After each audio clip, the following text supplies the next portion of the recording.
Get ready for another exciting This Just In episode. It's always a good day. We're here at TFL Studios headquarters. We get a new vehicle for testing, and this is going to be a doozy. Check it out. Oh yeah, how about this?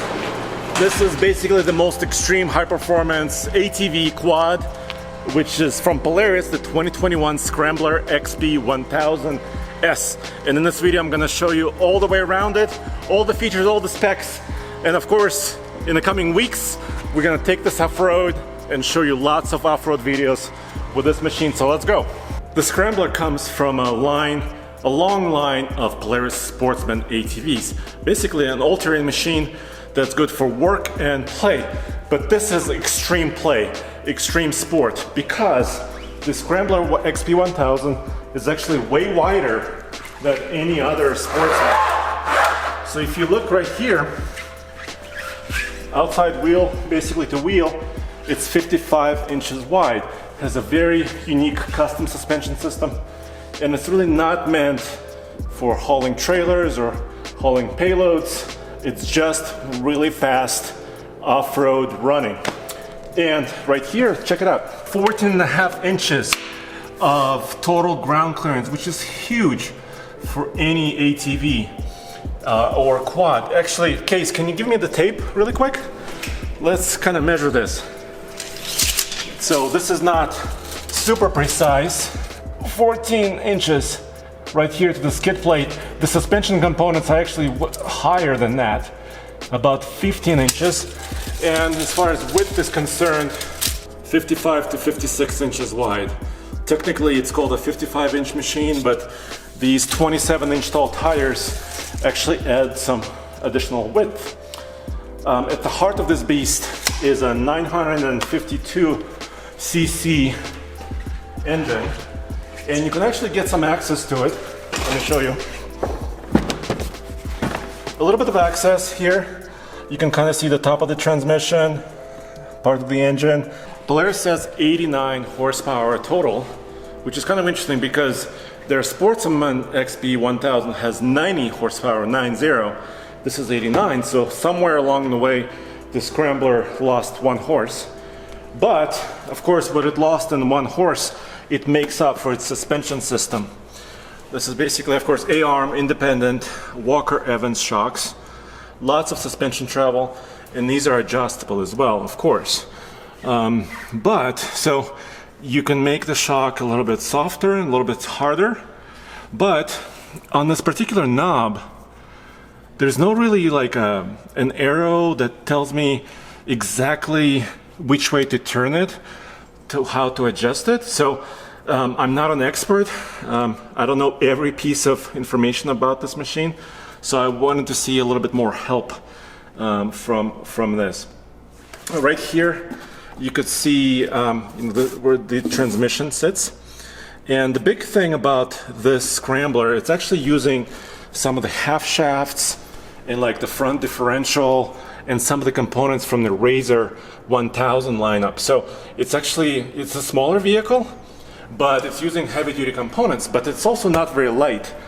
Total curb weight, base weight is about 881 pounds, which is for an ATV is a lot. But once again, you have a lot of horsepower and a lot of suspension travel to actually take care of basically any desert running or rock bashing that you might want to do. So and I'll start this machine in a little bit, let you hear it. There's a giant kind of a bumper in the back. See, like I said, there's no hitch. This machine is not meant for towing any trailers. It's basically for fun. It has a storage cubby right here in the back, and it comes with a few items. There's a couple of tools, air gauge, pliers, what appears to be a DVD. So if you want to see more and learn more about your machine, DVD player. I would have had like a thumb drive, huh? So that's nice to have the tools, and of course the storage cubby has been around for a long time. you have a little baggie as well here. So I'm not gonna take it apart yet. I'm also not gonna be doing full reviews on this machine. If you know TFL Off-Road and if you know TFL Bike, you know that Case and Alex are the experts when it comes to handlebars. I like a steering wheel. Inline shift, so there's no gates you have to go through. So you got park, reverse, neutral, low gear, and high gear. And there's no really clutch to speak of. There's no throttle to turn, it's a thumb throttle here.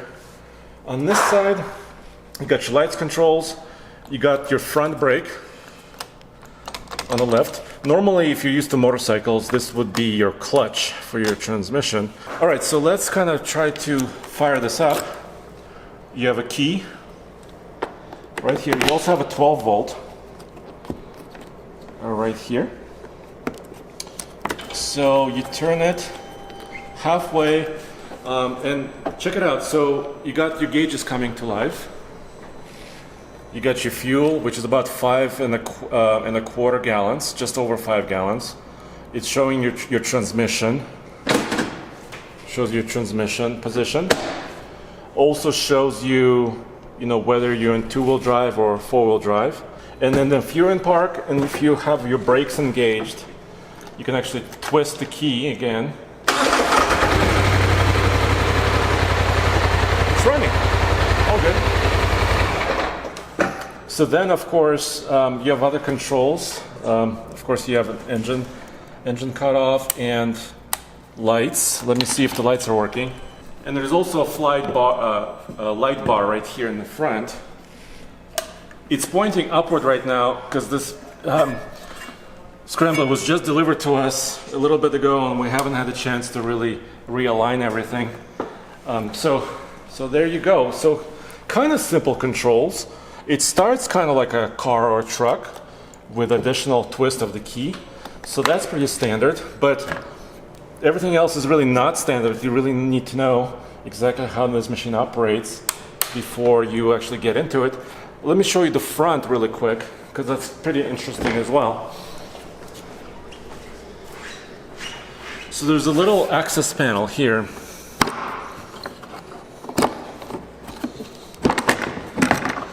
And actually it comes off this way, and there's also an additional connector for your light bar right here.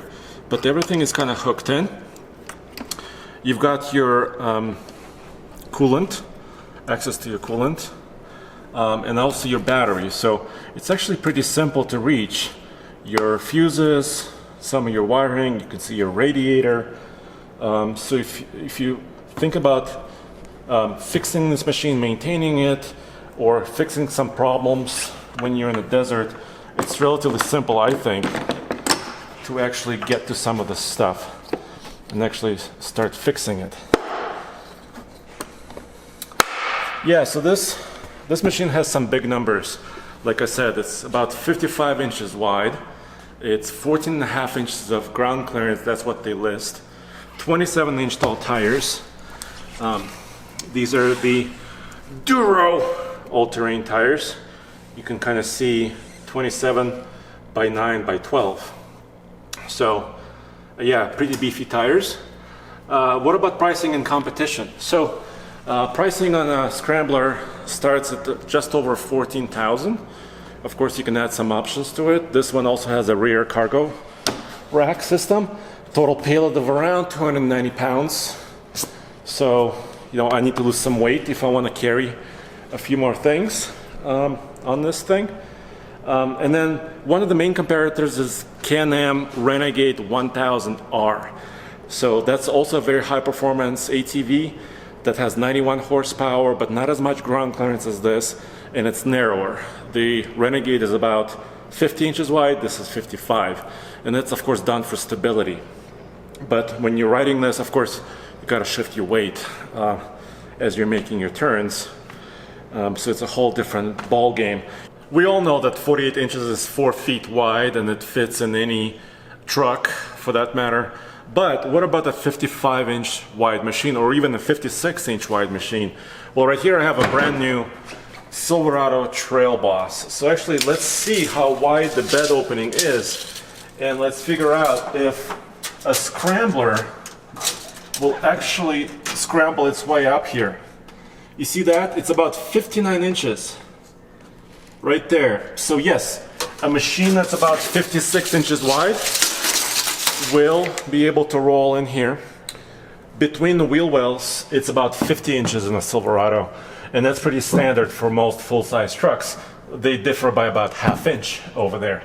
So you would have to drive over the wheel wells and actually get in, all the way in. This bed is about 70 inches long. So let's see how long the Scrambler is. All right, the Scrambler is not 70 inches long.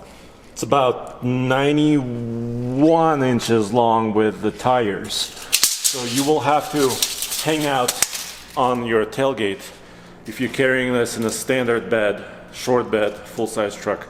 Of course, if you have a longer bed, like 6.5 feet, or even a heavy-duty truck, this should fit still. Yeah. And guys, stay tuned to TFL Off-Road channel. We're gonna have the Scrambler on there. We have a lot of other cool videos, including even a Land Rover Defender and a lot of other ATVs, side-by-sides, and even trucks. Thanks.